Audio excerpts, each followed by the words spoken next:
Assalamualaikum warahmatullahi wabarakatuh. Salam sejahtera, saudara. Pada video kali ini saya akan menyampaikan kepada Anda perbedaan antara responden dengan informan. Menurut sumbernya, data dibedakan menjadi dua, yaitu data primer dan data sekunder. Data primer adalah data yang masih mentah, data yang perlu diolah.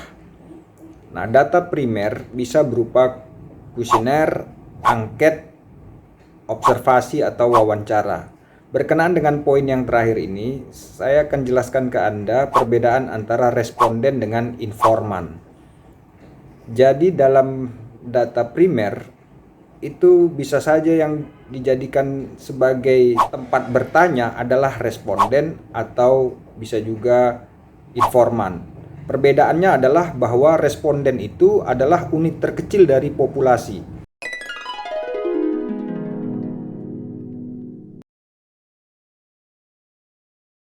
Jika yang diwawancarai responden itu berarti ada penarikan sampel di situ, ada sampling ketika ada responden.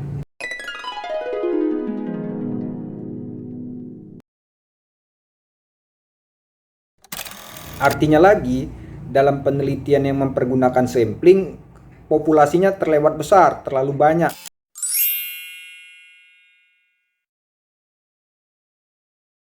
Misalnya meneliti seluruh mahasiswa Fakultas Hukum USU yang jumlahnya lebih dari 1000 itu tentu akan menimbulkan kendala dalam penelitian. Oleh karena itu perlu sampling, perlu penarikan sampel, katakanlah dari 1000 atau 2000 mahasiswa ditarik sampling responden 50 sampai 100 sampel.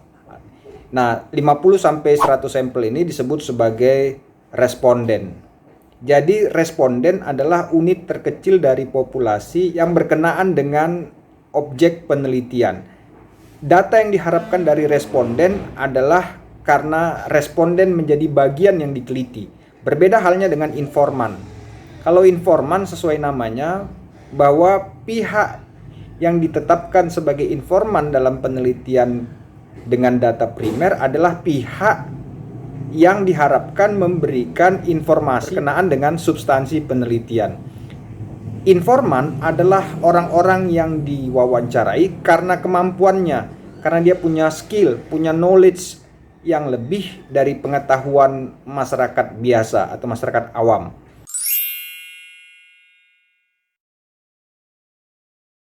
Itu untuk informan. Jadi informan bukan orang yang diteliti, melainkan orang yang akan memberikan informasi berkenaan dengan objek penelitian. Berkenaan dengan penelitian tentang pemahaman mahasiswa Fakultas Hukum terhadap Undang-Undang Dasar 1945 dan kewajiban-kewajiban yang terdapat di dalamnya, maka ketika kita ingin mengetahui berapa banyak mahasiswa Fakultas Hukum paham tentang Undang-Undang Dasar 1945 dan kewajiban-kewajiban yang terdapat di dalamnya itu, mahasiswa Fakultas Hukum akan menjadi responden dalam penelitian semacam itu. Sementara dosen ataupun unsur-unsur lainnya yang ada di dalam fakultas atau universitas bisa dijadikan sebagai informan yang memberikan gambaran berkenaan dengan objek penelitian. Itulah perbedaan antara informan dengan responden. Nah, keduanya ini sama-sama masuk kategori sebagai data primer, data yang masih mentah, data yang masih diolah. Jadi, peneliti bebas menentukan apakah dia akan meneliti responden atau informan.